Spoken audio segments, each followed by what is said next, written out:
On this episode of ResiWeek, Regal Cinemas are closing down over 500 locations in the U.S., what that means for residential dealers. Also, CEDIA CEO Tabitha O'Connor is exiting as the organization's head, where the group goes from here. All that and more. Next on ResiWeek. The network for the AV industry. What are you listening to? This is AV. This is AVNation. This is AVNation. This is ResiWeek, episode 245, recorded Monday, October 12th, 2020, the death of the cinema. Support for AVNation is brought to you by Atlas IED, innovative audio solutions for every business environment, and by Access Networks. This is ResiWeek, your weekly look at the residential AV market and news and information. My name is Tim Albright. In for the holidaying, technically, Matt Scott. Today is Canadian Thanksgiving, so happy Thanksgiving to those Canadians watching this. If you didn't realize, Canada does celebrate Thanksgiving, their Thanksgiving in October, and then the big dumb Americans do it in November, and then we go out on Black Friday. So, with us to discuss the news and information we have gathered this week, first and foremost, Heather Storwitz. Welcome, ma'am. Hello, great to be here with. I'm very thankful to be here with all of you. There we go. There. Let's get into the spirit of our Canadian and brothers and sisters there. Also with us is Jason Griffin, who is, if you're not watching the video, is sporting a very festive Canadian turkey. Welcome, sir. Yes, good to see you, Tim. I was a little bummed to know that Matt wouldn't be here, but he is here in spirit. In spirit. Most people are bummed when they see that it's me and not Matt. So. And I'll point out the fact that when he hosted for me a couple of weeks ago, people were like, oh my gosh, you do so good that Tim shouldn't never come back. So somehow I have no problem with that. You got to be careful with that. I'm good. I can go work at McDonald's. Also with us is Mr. Henry Clifford. Welcome, sir. What's going on, Tim? Not a whole lot. Thankful to be here and looking forward to it. Absolutely. And last but not least, my buddy, Mr. Mitch Klein, who's also the recipient of the 2019 CEDIA Lifetime Achievement Award, which he told me he's not old enough to have, but still congratulations, sir. Well, thank you so much. Great to be back here and with Heather and Henry and Jason. This is awesome. So yeah, happy Canadian Thanksgiving, everyone. Yeah, as they say in the movies, now it's a party. So, all right, let's get this off. Late on Friday, this came down the pipeline. Tabitha O'Connor, global president and CEO of CEDIA, will depart the association at the end of her contract period in January. According to the release, Ms. O'Connor has been with the organization for 18 years. She's been the head of CEDIA for the last 3 years. Heather, I'm going to start with you on this. This came as a little bit of a shock. There was at least nothing rumbling, at least at least from my perspective, right? Obviously, and also in talking to Matt, who actually does talk to he talks with more CEDIA folks than I do. There wasn't a whole lot of hey, this is going to happen. A lot of times you'll hear this, coming down the pipeline. Obviously, this is in a very difficult year for the organization. Tabitha did lead the CEDIA Strong initiative back in April and May, where they were encouraging the folks to kind of band together. She led the initiative to get a CEDIA Strong scholarship to encourage both the manufacturer as well as fellow integrators to donate to a scholarship to get more education out there for free to needy folks. So what happens? Where does the organization go from here? Where does the industry, the residential side of the industry, go from here? Those are big questions for sure. I'm a past board member. Henry is. I'm pretty sure Mitch, you've been on the board too as well, right? President. Oh yeah, many times. You're president. And Jason, have you ever sat on the board yet? Yeah. All right. So I think that we all have a little bit of experience in how this goes. When I was brought into the board was the same time that Tabitha was brought in as CEO. It's interesting to see that, she'll end out her term. It's no secret that there's been a lot of changed players over at the CEDIA headquarters over the last few years. We've seen a lot of great people find other places to go for different reasons. So, it's a tough place, I think, for as an ex-board member to say not too much, but still kind of be out there, because I try to say what is on my mind. I didn't hear any meanderings either beforehand, and I can't say, no, I guess I was surprised. Where does CEDIA go from here? Hopefully onward and upward. I think that this is certainly a time to really think about who CEDIA is and wants to be. When CEDIA used to be the expo, and then when they sold out the expo, I think there's some struggle for who we want to be and become. And now is a great time to buckle down and figure that out. Well, and the one thing I will point out, the fact that Tabitha was brought in after the CEDIA Expo was sold. Ben Bruno, a longtime friend, formerly from Crestron, he was the CEO when it was sold. He also was removed, and he before his contract was up, and Tabitha was brought in. So it wasn't like this was her idea. She inherited that, right? And so we can argue about what happened after that, but that was the situation that she was brought in on. Henry, and what I'm going to do here, kids, is I'm going to focus on the board members, and then we'll get the future board member on. We'll speak that into existence, Jason. Henry, we'll get you your 2 cents on this, both as somebody who's sat at the board, but also an industry expert here. What do you see the industry going from this change? So just like Heather said, when I stepped on, it was the day the show was sold, and so I had a chance to witness Vin as CEO, and then Tabitha assuming the reins and becoming the CEO. And my experience firsthand is that CEDIA employees work harder than any group of employees I've ever seen work in any other professional arena. I don't think the membership really fully understands just how hard these people work. Tabitha's job, that's a hard job to be CEO of that organization. And I think she led the group through some really important milestones in the transition from this show-based entity into more of a education-based outfit, including, and this is really where I find hope in the future, is the strategic planning process, which started in 2017 and really is a multi-year process. And we're only starting to see now some of the strategic planning elements start to make their way out into the public right now. So I'm not saying that whoever's next has a paint by numbers recipe to follow by any means, but at the same time, there's been significant groundwork laid for whoever takes the role to be able to step in and be fully supported by the board. And also I heard when I sat on the board, I heard a lot of conversation just around the role of the CEO, what it meant. Did CEDIA need a CEO? Did it need more of an executive director? So there was always this conversation around the role, and should the board be a governing board, a strategic board? Should it be more involved? But at the same time too, like, Tabitha is an amazing person, and man, she worked hard in that role, continues to work hard in that role. So I wish her all the best. I'm sure that they'll find a good candidate to take up the position. But my feedback, just having witnessed a lot of this firsthand, was that is a tough job. And I think Tabitha should be commended for what she's done. And I'm going to pour positive energy into a good candidate stepping into that role in the next few months. Yeah, absolutely. Mitch, we'll bring you on this as somebody who not only served on the board, but also as the head of the board, the president of the board. Henry brought up something very important, that is the strategic plan.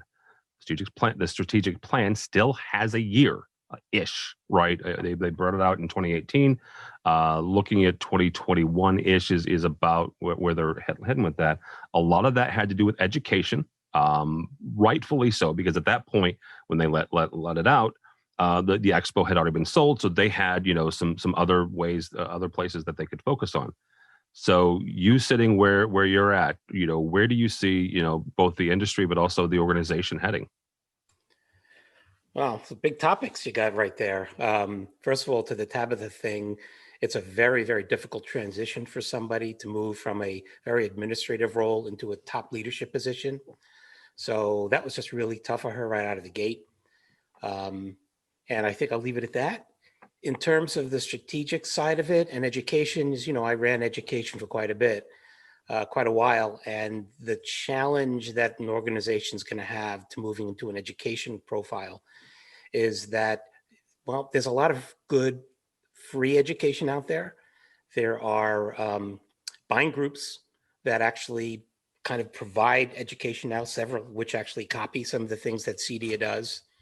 And then there's the CEDIA membership that doesn't like to feel that they're being nickeled and dimed into buying the education that CEDIA used to offer either for free or low cost. So there are some real significant challenges for the group going forward.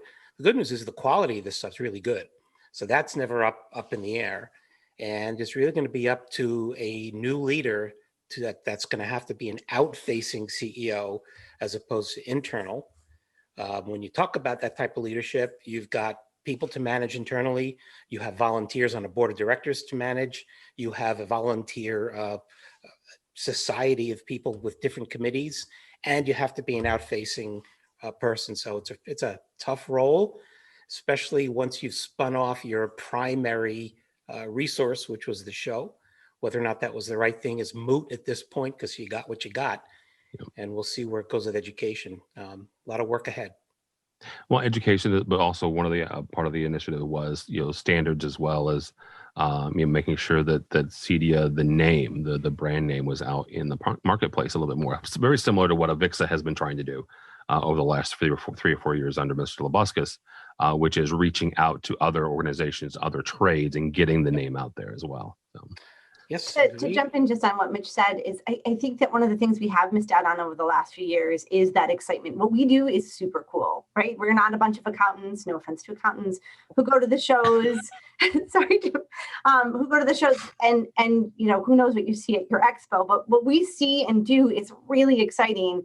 And I just feel over the last few years, we've lost that, especially in person. Now, that's really tough right now because there's not a lot of in-person happening, but it always killed me at the event, at the expo itself, that when we had the most people in one room at one time, we didn't get up and talk about how exciting it was. We got up and spoke words. If anybody remembers Sony, and I know Sony, I love Sony, but their keynote that they did a few years back, it was a dog and pony show where they just talked about all the different products they make. When Sony could have come in and talked about how Sony's in your DNA, and they started with, your first record player and probably that pink boombox. Well, I owned a pink boombox back then. And so I think that sometimes we miss, we get into strategy so much that we forget about the coolness of it. So my hope is that we pick that back up again. Heather, you nailed it. I mean, that's a really important thing is the excitement's not there. Yeah. I mean, we used to have an excitement at the board level. Say whatever you will about Vin. He certainly brought a lot of excitement to the organization. One of his keynotes was one of the best ever. Yeah. Agreed, but I'm even talking about outside of the industry. Yeah, we need to generate some excitement, and I think that's why a new CEO needs to come in and be very outward facing. Yeah. All right, and just for the record, I did also own a pink boombox. I stole it from my sister. So, all right, Mr. Griffin, you have the last word on this. Looking at it both from somebody you've got a podcast that you cover this industry as well. You've been on several different sides of it. Where do you see us going? Yeah, I think I think CEDIA needs to stay focused. I think probably the biggest risk for an organization like a trade body, any trade body like CEDIA, is that you try to please everyone, and you can't please everyone. And so I think CEDIA as an organization, I am a big fan of the direction that the organization's been going in and what Tabitha's been doing.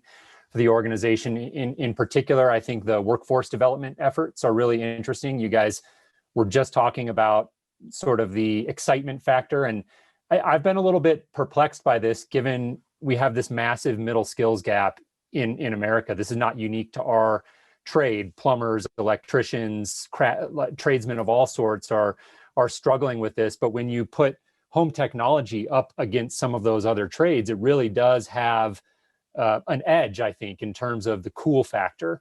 And I think CEDIA and the industry as a whole really need to lean in to that. I think that solving the labor shortage problem is, in my humble opinion, by far the number one biggest thing that the organization could be focused on. I think a close second to, or a second place to that rather, would be the outreach in the design communities. I think that CEDIA as an organization and as a standards body, there's this work going on setting standards, but ultimately that's important, but it's only important if we're really getting out there and putting those to good use. And so I think we've got to do better as an industry.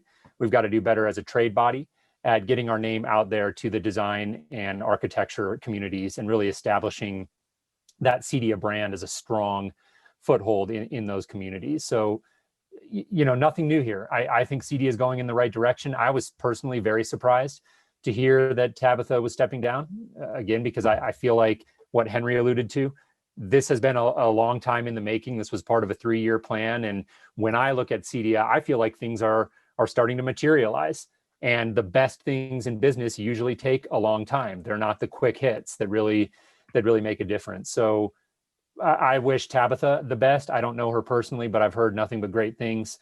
And my only hope is that the organization stays focused. I think they're moving in the right direction now. And I would hate to see them lose focus and have, the last couple of years of effort not bear fruit. Yeah, absolutely. I'm going to end this with a somewhat rhetorical question. You all can ignore it. You all can knock yourself out and debate this. Tabitha is or was, or I'm not sure the proper punctuality here, or punctuality. I'm not sure quite what conjunction to make this term. Well, it is. Her will have been. There we go. Tabitha will have been a female CEO in a tech industry. One of the few. Her contract ends in January. CEDIA obviously will replace her in some way, shape, or form. Do they need to prioritize having a female to replace her? Do they need to prioritize having a person of color replace her?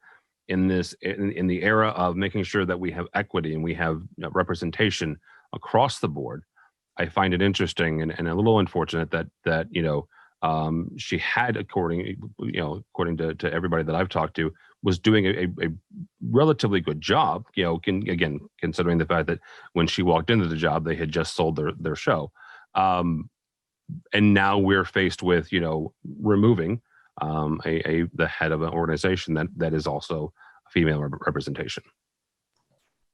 I'd like to hear from a woman CEO is sitting right here. See, Henry, I was not going to pick on her. I was just going to lay it out there. So here's the way I look at it.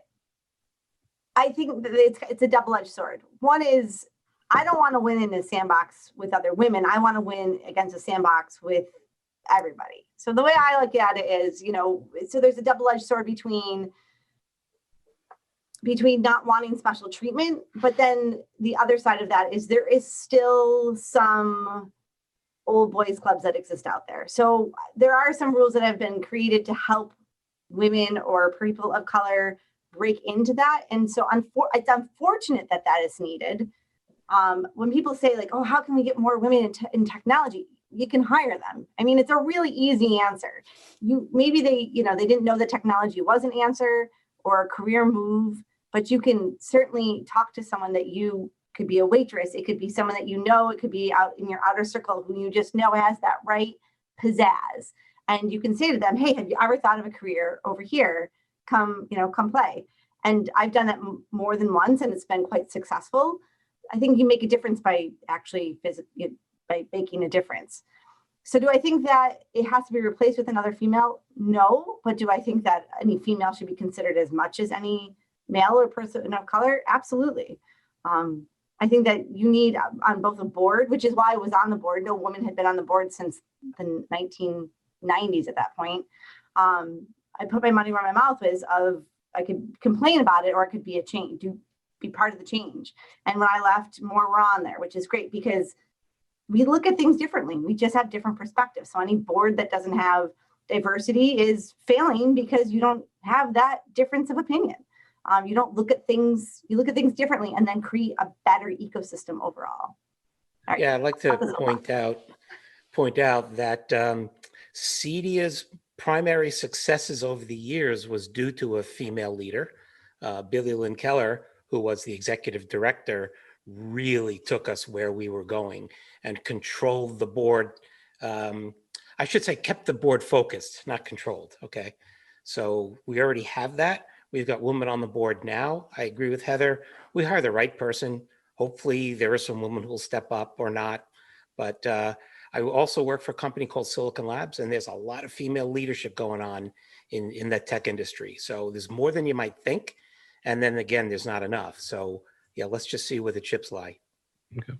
All right. Very good. Last story here is the time we have. Regal Cinemas has announced that they are shutting down all 500 plus theaters in the U.S. By last Thursday. They are going to monitor the situation and possibly reopen them if the economic conditions change, according to CEO of the parent company Cineworld. They said that they did everything in their power to, quote unquote, reopen the cinemas over the summer after being forced to shut down. Those measures included robust health and safety initiatives and joining the cinema industry's cinema safe protocols. Henry, we'll start with you on this. These Regal here in the States has over 7,000, actually 7,300 screens, 500 and some odd locations. In 2018, they had a revenue of $3 billion. What does this take the CEDIA integrator today? Obviously, a number of folks are not only taking their vacation money because they're not going on vacation and pouring that and reinvesting that into home theaters and home systems. But when we look at the Regal kind of closed down, at least temporary closed down for right now, does that give a CEDIA member, an integrator, the opportunity to say, look, you know what, you can't go to movies. You can obviously bring them in your home with movies like, you know, the entire Disney catalog with Mulan and Soul and a number of others and other movie houses that have said, you know, we're going to stream. So does this give them a chance to say, you know what, let us enhance your at-home brand new movie experience? I wonder, so first of all, karmically, I feel for anybody associated with that industry. I mean, when people ask how we're doing, I always sort of sheepishly say we're doing okay. I mean, in reality, we're doing better than we've ever done. We're better than we've ever been. Crazy. I'm not sure I draw a causative line between the closure of theaters and a lift in luxury spend. I definitely draw a line between I didn't go to St. Bart's and I'm going to feather my nest. So those micro spends in the theater, I'd say, you know, that cash went somewhere else, 40 or 50 bucks at a pop. I'm wondering though, as our higher net worth customers think about their entertainment options, are they going big? We see them going big in the backyard right now. We see them going big in the family room. We see them just staring at the walls and just itchy to sort of improve things that they don't necessarily need to, but there's this cost of opportunity cash that's sitting over there. I would say the biggest impact's probably just going to be the psychological notion that they can't do something. And I think for our customer base, they don't like thinking that they can't do something or being told no. And so as a result, there might be sort of a, oh yeah, factor where there's kind of a resurgence of home theater just based on the fact that just the overall notion that they don't want to think that they can't do something. And so but I don't see a clear link between movie theater goers all of a sudden discovering home theater just because they can't go to the movie theater. Yeah, what percent of the movie theater goers do you think are really going to be prototype customers for CEDIA members? I mean, so I'm kind of yeah. Yeah, absolutely. Well, I mentioned talking about that for a second because the story we're using is from CE Pro. Jason, not wrote that one, and I looked at it and go, oh, maybe he's onto something, because I was like, that kind of makes sense to me. So if that's not the use case, is it more the mid market, right? Which is a subject that we've talked about, several times over the last couple of years. The disappearance or the reduction of the mid market. Is this something where somebody who is looking to enhance, maybe not a theater room, right, but enhance their at-home experience? fair question. I mean, the people who are going to movie theaters now just simply subscribing to the new Disney streaming service, or are streaming services really doing the pickup? Again, I'm kind of with you, Henry. I don't know that there's a direct line between the movie theaters closing. I think there are a lot of other variables that are really driving it, and I'm not so sure it's the theaters. It really is too bad how it's hurting them. Absolutely. Jason, when it comes to making sure that your folks have what they need, whether we can discuss whether or not there's a line here, but certainly they are streaming, which is the way that they get, or obviously going to some sort of either purchasing the DVDs or bringing them home through some sort of rental system.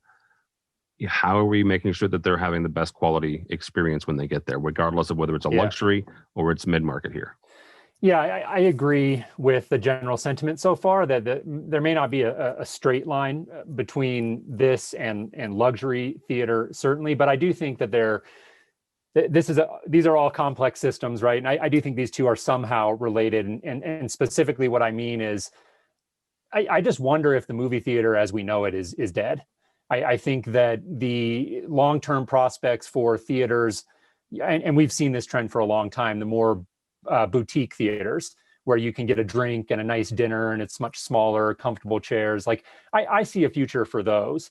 I think the theaters where you've got, bigger audiences packed in, I'm very curious to see if they're going to come through this and be able to bounce back. And I think longer term, it's not just about COVID.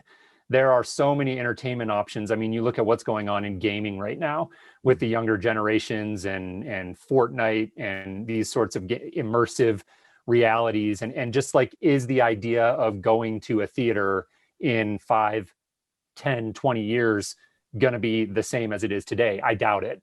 And so I think the longer term trend is more about the home, and it is about maybe not the luxury theater, but it's all of the technology that enables the things that people want to do in their homes. They want to be comfortable, they want to be secure, they want to be entertained. And as we look at the trends, the sort of meta trends in technology right now, staying at home appears to be a trend that's not going anywhere. And so I think, again, I agree with Henry completely. I wouldn't draw a straight line to luxury theater, but I would draw a straight line to just the need for technology in the home is only going up. And Henry alluded to this as well. Like, I feel incredibly blessed and fortunate to be in this industry. I have a twin brother who's an airline pilot. And so you talk about just the night and day difference of different industries, and we're all very fortunate for that. And so again, to put a bow on all of that, I think that this is part of a bigger trend where technology in the home is becoming more important, and that will continue to benefit our industry. I think Jason, there could be something beyond the home. Like, I actually think it could be because I think that we still are we're craving that connection beyond, and it might be beyond the home. So I still want a place to celebrate a kid's birthday, but maybe it's not 100 people, maybe it's 25. Maybe it's these, what you said, boutique theaters that you could rent out with friends to play video games or watch the game or watch whatever, and you'd have the streaming services available. I've seen this in the past, but I can see more now than ever before. Yeah, it's a great. It's a rinse and repeat. You do it across the country.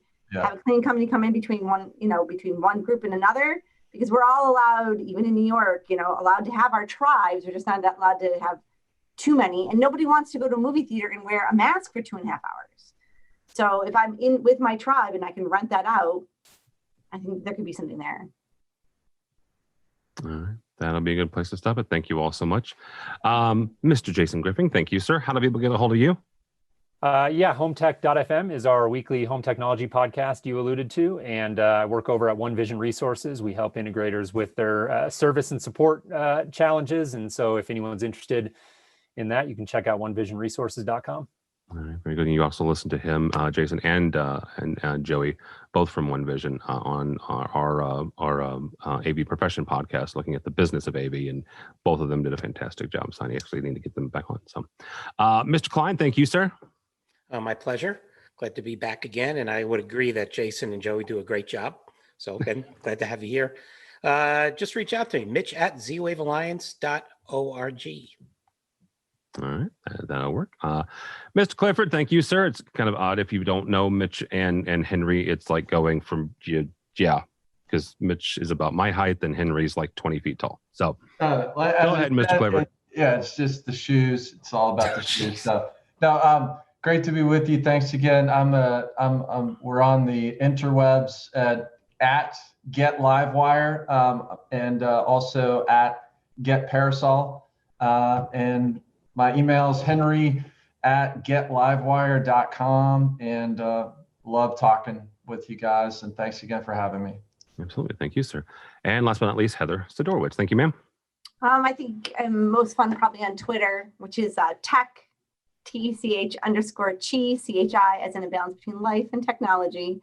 Or the other social networks. Company is Southtown, A as in Apple, V as in Victor.com. All right, very good. For me, for Tim Albright, don't follow me on the Twitters. Although at this point, it's nothing but the Bears because they are 4-1, and they beat Mr. Brady last week. So that's all I care about. I didn't say Patriots, Mitch. I just said Brady. Hey, it's fair. When I was cheering for Chicago too. So. Well, that I appreciate that. But go by the website if you would, please. AVNation.tv. That's AVNation.tv. You'll find programs like this and a host of others, including the one that I technically host, which is called AV Week. Looks at the commercial AV side. So all that and more at AVNation.tv. That's AVNation.tv. Thanks so much for listening. Thank you so much for watching. That is all the time we have for ResiWeek.